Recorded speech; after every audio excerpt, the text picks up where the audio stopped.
Two people make the same $100,000 salary. One retires rich, the other stays broke forever.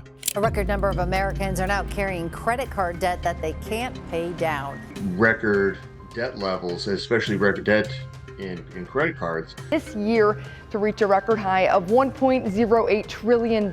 So the question is, how did we get here and what happens next? And the difference isn't income, it's a safe financial decision you've probably already made. 3 months after hitting $100,000, Marcus upgraded his life. New apartment, $800 more a month. New car, $650 lease. More dinners out, subscriptions. Small upgrades everywhere. Nothing crazy, just what most people would call reasonable. Elena did the opposite. Same salary, same city, but her lifestyle barely changed. Now here's where it gets interesting. Marcus wasn't overspending by accident. He actually thought he was doing the right thing. I make 6 figures now. I deserve this. And that one belief is where the trap starts. Because by the end of the year, Marcus was spending about $1,400 more every single month. That's over $17,000 a year, disappearing into things that don't build wealth.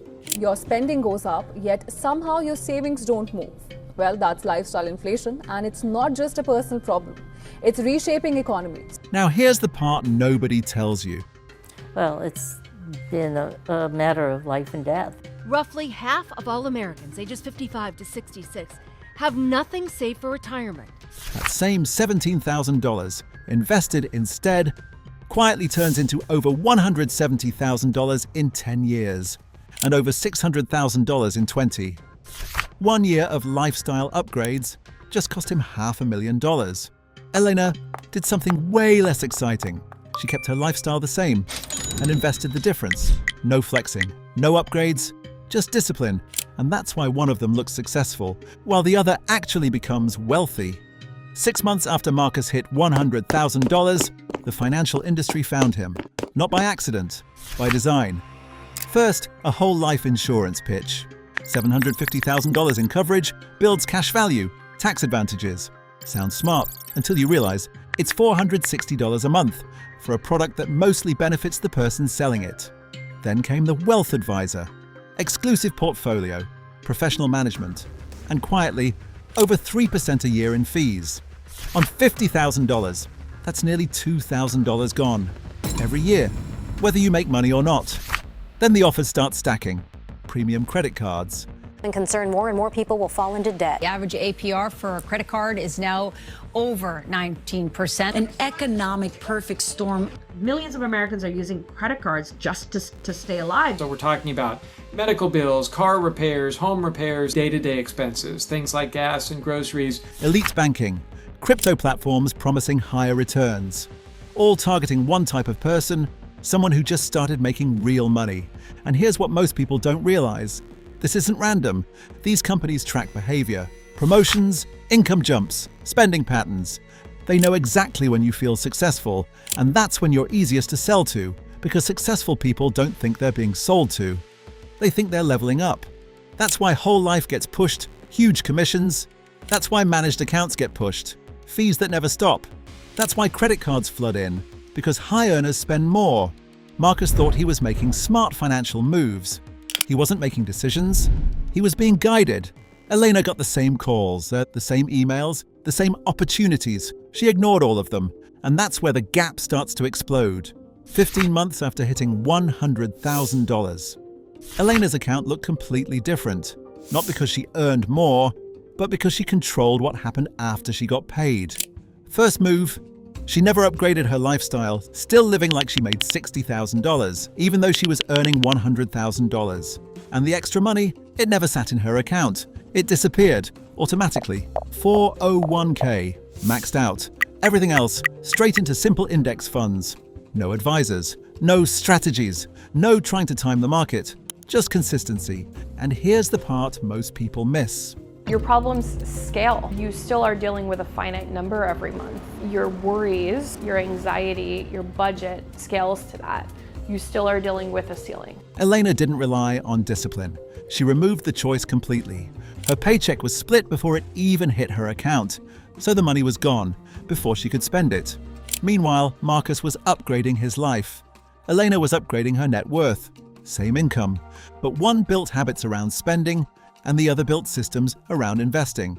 And systems always win, because over time, Elena's money started doing something Marcus's never could. It started compounding, quietly, consistently, without effort. And this is where things start to separate fast, because once your money starts working, the gap doesn't grow slowly, it accelerates. Fast forward 30 years. Marcus and Elena are both 59. Same career, same income, same starting point. But their lives look completely different. Marcus has a few $100,000 saved. Elena is sitting on over $2 million. Let that sink in. Same salary, but nearly a $2 million difference. And it didn't come from one big mistake. It came from small decisions, repeated every single month. The apartment upgrade, the car lease, the fees, the I deserve this mindset.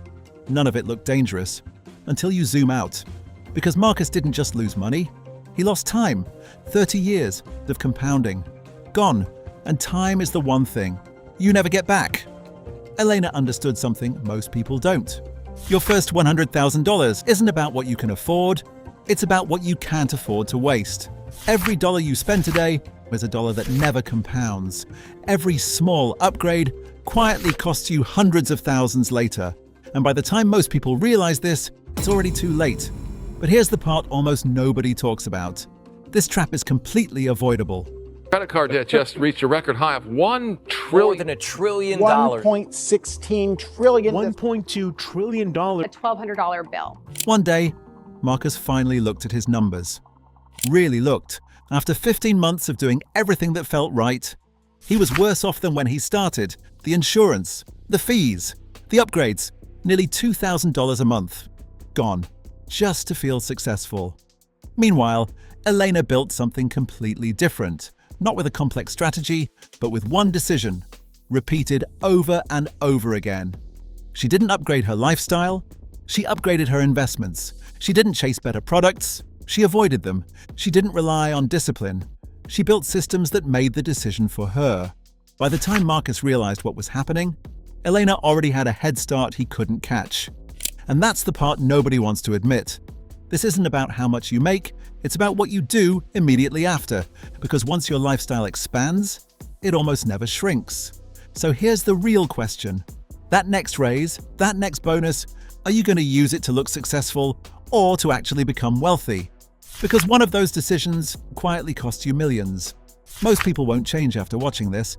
They'll get their next raise, upgrade their life, and fall right into the same trap. If you don't want that to be you, subscribe and watch this next video, because it breaks down another smart money decision that might not be worth it.